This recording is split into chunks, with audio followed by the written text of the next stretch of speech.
ಈಗ ಭಗವತಿಗೆ ಮಾಂಗಲ್ಯ ಧಾರಣೆ ಆಗುತ್ತೆ. ಎಲ್ಲರೂ ಕೂಡ ಅಲ್ಲಿಂದನೇ ಪ್ರಾರ್ಥನೆ ಮಾಡ್ಕೊಂಡು ಎಲ್ಲರೂ ಹೇಳ್ಕೊಳ್ಳಿ ಮಾಂಗಲ್ಯಂ ಮಾಂಗಲ್ಯ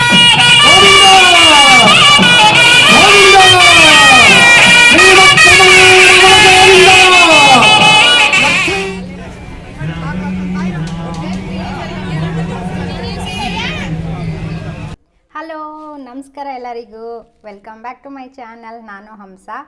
ಇವತ್ತು ಶ್ರೀರಾಮನವಮಿ ಇದೆ. ಸೊ ನಿಮ್ಮೆಲ್ಲರಿಗೂ ಹಾಗೂ ನಿಮ್ಮ ಮನೆಯವ್ರಿಗೂ ಹ್ಯಾಪಿ ಶ್ರೀರಾಮನವಮಿ ನನ್ನ ಕಡೆಯಿಂದ. ಹಾಗೆ ಇವತ್ತು ನಾನು ನಮ್ಮ ಲೇಔಟಲ್ಲಿರುವಂಥ ಆಂಜನೇಯ ದೇವಸ್ಥಾನಕ್ಕೆ ಹೋಗ್ತಾ ಇದ್ದೀನಿ. ಹೇಗೆಲ್ಲ ಅಲ್ಲಿ ಡೆಕೋರೇಟ್ ಮಾಡಿರ್ತಾರೆ, ಹೇಗೆ ಸೆಲೆಬ್ರೇಟ್ ಮಾಡಿರ್ತಾರೆ, ಏನೆಲ್ಲ ಪ್ರಸಾದ ಇದೆ ಅಂತ ನಾನು ನಿಮಗೂ ತೋರಿಸ್ಬೇಕು ಅಂತ ವಿಡಿಯೋನ ಸ್ಟಾರ್ಟ್ ಮಾಡಿದ್ದೀನಿ.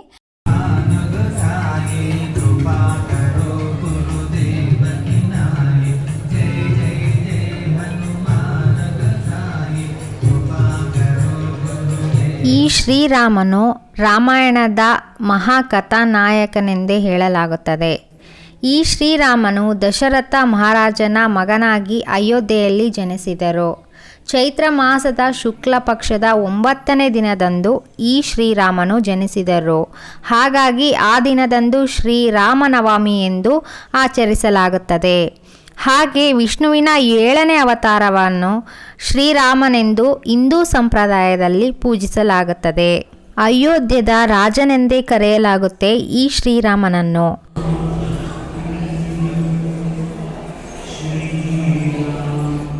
ದೇವ್ರ ದರ್ಶನ ಆಯಿತು. ದರ್ಶನ ಆದಮೇಲೆ ಅಷ್ಟುದ್ದ ಕ್ಯೂವಲ್ಲಿ ನಾನು ನಿಂತ್ಬಿಟ್ಟು ಪ್ರಸಾದನ ತೊಗೊಂಡೆ. ಪ್ರಸಾದದಲ್ಲಿ ಪಾನಕ, ಮಜ್ಜಿಗೆ, ಕೋಸಂಬರಿ ಹಾಗೆ ಹೋಳಿಗೆ, ಟೊಮೆಟೊ ಬಾತ್ ಕೂಡ ಇತ್ತು.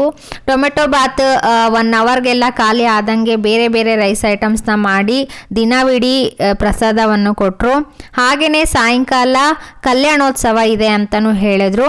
ಕಲ್ಯಾಣೋತ್ಸವನ ನಾನು ಫಸ್ಟ್ ಟೈಮ್ ನೋಡಿದ್ದು, ತುಂಬಾ ಚೆನ್ನಾಗಿತ್ತು. ಆ ವಿಡಿಯೋ ಕೂಡ ನಿಮ್ಮ ಜೊತೆ ಶೇರ್ ಮಾಡ್ಕೊಳ್ತಾ ಇದ್ದೀನಿ. ವಿಡಿಯೋನ ಎಂಡ್ವರೆಗೂ ನೋಡಿ, ನಿಮಗೂ ಇಷ್ಟ ಆಗುತ್ತೆ. ನಾನಂತೂ ಫಸ್ಟ್ ಟೈಮು ಕಲ್ಯಾಣೋತ್ಸವನ ನೋಡಿದ್ದು. ತುಂಬ ಡೀಟೇಲ್ ಆಗಿ ಎಕ್ಸ್ಪ್ಲೇನ್ ಮಾಡಿ ಕಲ್ಯಾಣೋತ್ಸವನ ಮಾಡಿಕೊಟ್ರು. ತುಂಬಾ ಖುಷಿ ಆಯಿತು. ಹಾಗಾಗಿ ನಿಮ್ಮ ಜೊತೆನೂ ನಾನು ಈ ವಿಡಿಯೋನ ಶೇರ್ ಮಾಡ್ಕೊಳ್ತಾ ಇದ್ದೀನಿ. ವಿಡಿಯೋನ ಎಂಡ್ವರೆಗೂ ನೋಡಿ, ಇಷ್ಟ ಆದರೆ ಲೈಕ್ ಮಾಡಿ, ಹಾಗೆ ಶೇರ್ ಮಾಡಿ, ಕಮೆಂಟ್ ಕೂಡ ಮಾಡಿ. ಹಾಗೆ ನನ್ನ ಚಾನಲ್ಗೆ ಸಬ್ಸ್ಕ್ರೈಬ್ ಮಾಡ್ದಲೇ ಈ ವಿಡಿಯೋನ ನೋಡ್ತಾ ಇದ್ರೆ ಪ್ಲೀಸ್ ಸಬ್ಸ್ಕ್ರೈಬ್ ಮಾಡ್ಕೊಳ್ಳಿ. ಕಲ್ಯಾಣೋತ್ಸವ ನಡೀತಾ ಇದೆ ಇಲ್ಲಿ. ಇವಾಗ ಕಾಶಿ ಯಾತ್ರೆಗೆ ಕರ್ಕೊಂಡು ಹೋಗಿದ್ದಾರೆ, ಹಾಗಾಗಿ ಯಾರೂ ಇಲ್ಲಿ ಜನ ಇಲ್ಲ.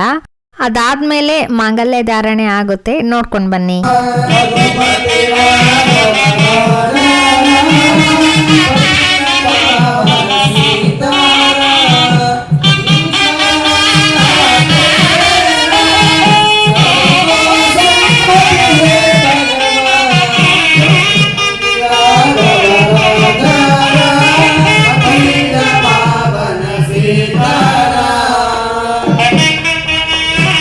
ಜಾಗ ಬಿಡಿ, ಅಲ್ಲ ಅಲ್ಲಿ ಜಾಗ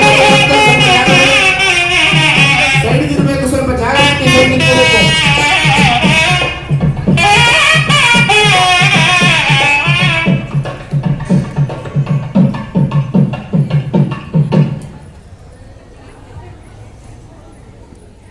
ಎಲ್ಲರೂ ಕೂಡ ಪ್ರಾರ್ಥನೆ ಮಾಡ್ಕೊಳ್ಳಿ ಭಗವಂತನಿಗೆ.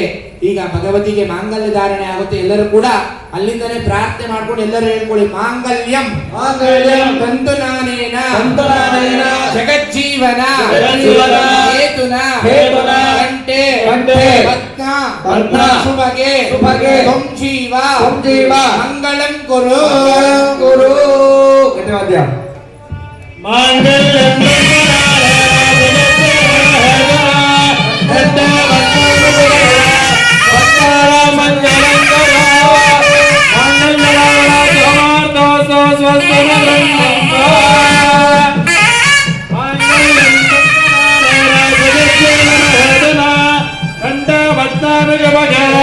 ಭಟ್ಟಾರ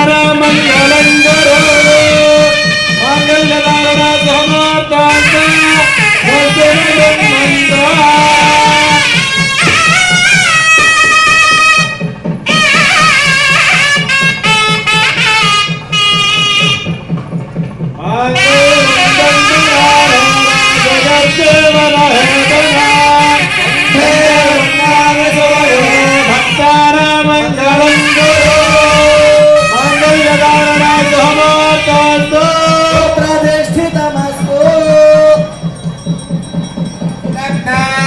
ಸಾವಧಾನ ಸಾವಧಾನ ಶ್ರೀ ಲಕ್ಷ್ಮೀ ನಾರಾಯಣ ಧ್ಯಾನ ಸಾವಧಾನ ಪೂಜೆಗೆ ಭಗವಂತನ ಅನುಗ್ರಹವಾಗಲಿ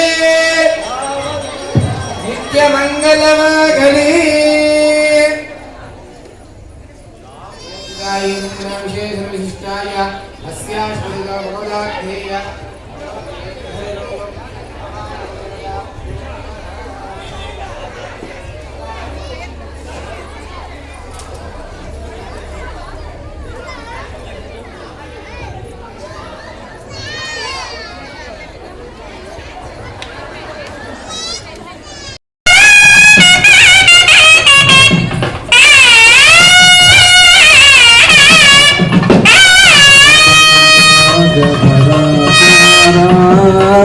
पतित पावन सीताराम रघुपति राघव राजा राम पतित पावन सीताराम ईश्वर अल्लाह तेरे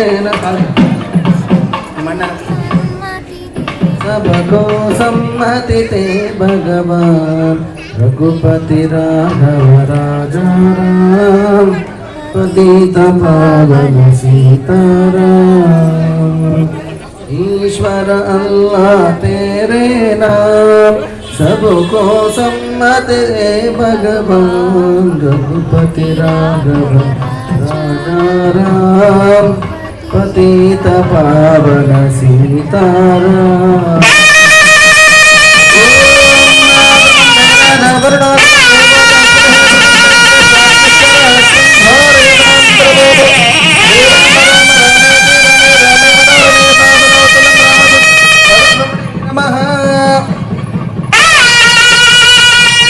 ಹಲೋ ಈಗ ನೋಡಿ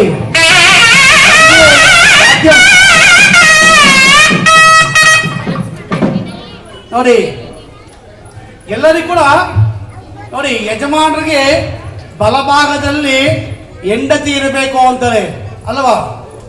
ಇಲ್ಲಿ ನೋಡಿ ಶ್ರೀರಾಮಚಂದ್ರ ಸ್ವಾಮಿಗೆ ಎಲ್ಲಿದ್ದಾರೆ ಎಡಭಾಗದಲ್ಲಿ ಬಂದಿದ್ದಾರೆ. ಯಾಕೆ ಹೇಳಿ? ಯಾರು ಡೌಟ್ ಬಂದಿಲ್ವಾ? ಆದ್ರೆ ಏತಕ್ಕೋಸ್ಕರಪ್ಪ ಅಂದ್ರೆ ಶ್ರೀರಾಮಚಂದ್ರ ಸ್ವಾಮಿ ವನವಾಸಕ್ಕೆ ಹೋದ್ರೆ ವನವಾಸದಲ್ಲಿ ಏನು ಸಿಗ್ತದೋ ಗೊತ್ತಿಲ್ಲ ನಮಗೆ. ಹೆಂಡತಿಯಾಗಿ ಹೋಗಿಲ್ಲ ಕಾಡಿಗೆ, ಏನಾಗಿ ಹೋದ್ರು ತಾಯಿ? ಏನಾಗಿ ಹೋದ್ರು? ಆ ರಾಮಚಂದ್ರ ಸ್ವಾಮಿಗೆ ಸಹಾಯ ಕರ್ತಳಿಯಾಗಿ ಹೋಗಿತ್ತು. ಅದಕ್ಕೋಸ್ಕರ ರಾಮಚಂದ್ರ ಸ್ವಾಮಿಗೆ ಎಡಭಾಗದಲ್ಲಿ ಸೀತಾ ಮಹಾದೇವಿ ಬಂದಿದ್ದಾಳೆ. ಆದ್ರಿಂದ ಆ ಸ್ವಾಮಿಗೆ ಮಾಂಗಲ್ಯ ಕಟ್ಟಿದ ಮೇಲೆ ಅಕ್ಷತಾರೋಹಣ ಪಿಡಿಕಿದ ತಲ್ಲಂಬಾರ ಬೆಳ್ಳಿ ಕೂತುರು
ವಸ್ತುಗಳ ಅಭಿಷೇಕ ಅಲ್ವಾ. ಆದಷ್ಟು ಭಕ್ತಾದಿಗಳು ನಿಧಾನವಾಗಿ ದಾರಿ ಕೊಟ್ಟುಬಿಟ್ರೆ ಆ ಭಕ್ತಾದಿಗಳು ಒಳಗಡೆ ಹೋಗ್ತಾರೆ. ಒಳಗಡೆ ಹೋಗಿ ಅವಕಾಶ ಮಾಡ್ಕೊಡ್ಬೇಕು. ಹರಿ ಓಂ ಸ್ವಸ್ತಿ ಶನ್ನೋ ಮಿತ್ರ ಶಂವರಣಃ ಶನ್ನೋ ಭವತ್ವರ್ಯಮ ಇಂದ್ರೋ ಬೃಹಸ್ಪತಿಃ ಶನ್ನೋ ವಿಷ್ಣುರ್ವಿಕ್ರಮಃ ನಮೋ ಬ್ರಹ್ಮಣೇ ನಮಸ್ತೆ ವಾಯೋ ತ್ವಮೇವ ಪ್ರತ್ಯಕ್ಷಂ ಬ್ರಹ್ಮಾಸಿ ತ್ವಮೇವ ಪ್ರತ್ಯಕ್ಷಂ ಬ್ರಹ್ಮ ವದಿಷ್ಯಾಮಿ ಋತಂ ವದಿಷ್ಯಾಮಿ ಸತ್ಯಂ ವದಿಷ್ಯಾಮಿ ತನ್ಮಾಮವತು ತದ್ಭಕ್ತಾರಮವತು ಅವತು ಮಾಂ ಅವತು ಭಕ್ತಾರಂ. ಓಂ ಶಾಂತಿ ಶಾಂತಿ ಶಾಂತಿ.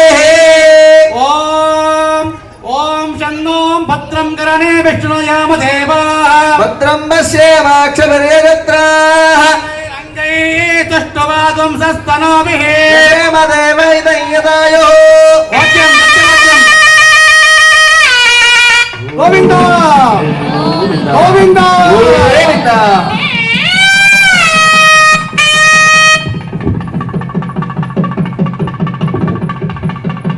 ವಾದ್ಯಂ ಶಂಕರ ಶಂಕರಗಾನಂ.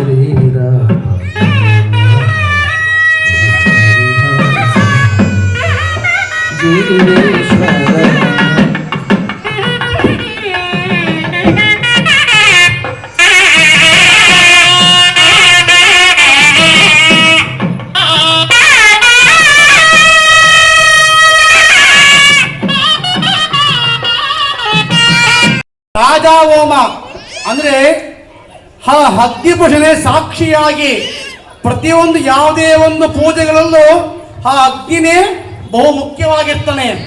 ಅಂತ ಲಾಜವನ್ನು ಶ್ರೀರಾಮಚಂದ್ರ ಮತ್ತು ಶ್ರೀ ಸೀತಾ ಮಹಾಲಕ್ಷ್ಮಿಗೆ ಕೈಗಳಿಗೆ ಕೊಟ್ಟು ಆ ಲಾಜವನ್ನು ಕೊನೆಯದಾಗಿ ಪುರೋಹಿತರು ಸಮರ್ಪಣೆ ಮಾಡ್ತಾರೆ. ಎಲ್ಲವನ್ನು ಕೂಡ ಮನಸ್ಸಲ್ಲಿ ನಿಮಗಿರುವಂತಹ ಆಸೆಗಳು ಆಕಾಂಕ್ಷೆಗಳು ಕಷ್ಟಗಳು ಎಲ್ಲವನ್ನು ಸ್ಮರಣೆ ಮಾಡಿಕೊಳ್ಳಿ. ಆ ಕಷ್ಟ ಎಲ್ಲವೂ ನೀರಿನ ಗುಳ್ಳೆಯಂತೆ ನಾಶವಾಗುವುದು. ಈಗ ಸ್ವಾಮಿಗೆ ಮದುವೆಗೆ ಹೋಗ್ತಿರಲ್ಲ ನೀವು, ಉದಕರನ್ನ ಬೆಳ್ಳಿಗೆ ಏಮಿಸ್ತಾವ ಒಂದ್ರಕ್ಕೂ ಅಲ್ವಾ ನೋಡಿ ಮುಯಿ. ಯಾಕೆಂದ್ರೆ ಹೊಸಮದಿ ಹೆಣ್ಣು ಗಂಡು ಸಂಸಾರಕ್ಕೆ ಏನೋ ಬೇಕಲ್ಲಪ್ಪ, ಗ್ಯಾಸು ಸ್ಟೌವು ಅಲ್ವಾ. ಹಂಗೆ ನಮ್ಮ ಹೊಸಮದಿ ಹೆಣ್ಣು ಗಂಡುಗಳೀಗ ಹೊಸದಾಗಿ ಮದುವೆ ಆಗಿದ್ದಾರೆ. ಕೊಡುವಂತವ್ರು ಏನಾದರೂ ಕೊಡಬಹುದು. 1 ರೂಪಾಯಿ ಆಗಲಿ 2 ರೂಪಾಯಿ ಆಗಲಿ 100 ರೂಪಾಯಿ ಆಗಲಿ. ಒಂದು ಪಕ್ಷ ದುಡ್ಡಿಲ್ವಾ ಭಯ ಬೀಳಕ್ ಹೋಗ್ಬೇಡ್ರಿ. ದುಡ್ಡಿಲ್ಲ ಅಂತ ಕತ್ತಾಗಿರುವಂತಹ ಚೈನಿಗಳಾಗ್ಬೋದು, ಉದಕರನ ಕೈಯಾಗಿರೋ ಉಂಗ್ರ, ಉಂಗ್ರ ಹಾಕಿ ಬಂದಿಲ್ಲ, ಕೈಯಾಗಿರೋ ಉಂಗ್ರ ಆಗ್ಬೋದು. ಒಂದು ಚೈನ್ ಹಾಕಿದ್ರೆ 4 ಚೈನ್ ಕೊಡ್ತಾರೆ. ನಾನಲ್ಲ, ಭಗವಂತ ಕೊಡುವುದು.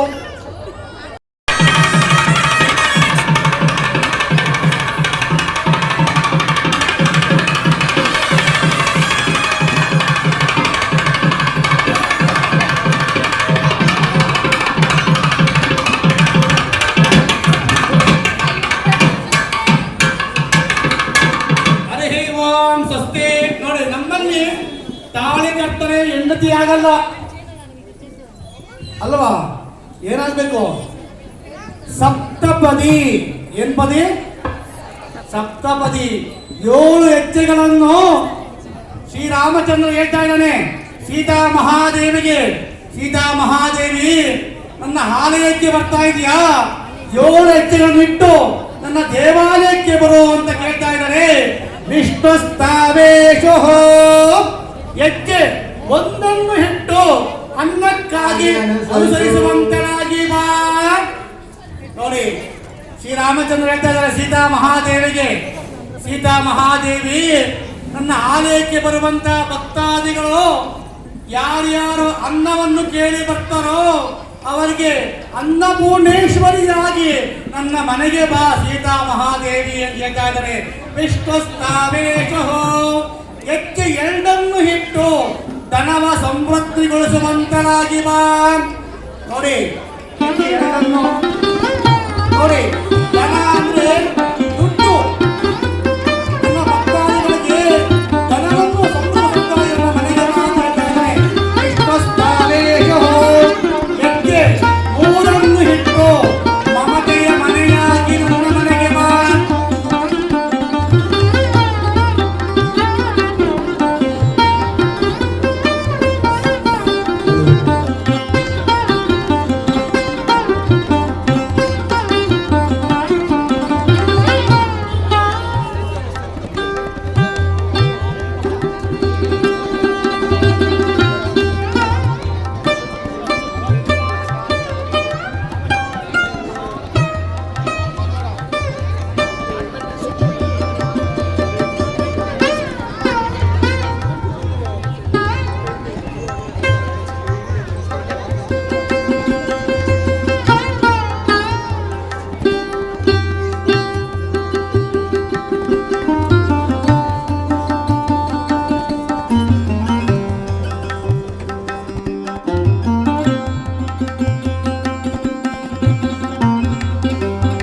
ಈ ವಿಡಿಯೋನ ಇಲ್ಲಿಗೆ ಎಂಡ್ ಮಾಡ್ತೀನಿ. ನಮ್ಮ ಮತ್ತೊಂದು ವಿಡಿಯೋ ಜೊತೆ ಬರ್ತೀನಿ. ಅಲ್ಲಿವರೆಗೂ ನಮಸ್ಕಾರ.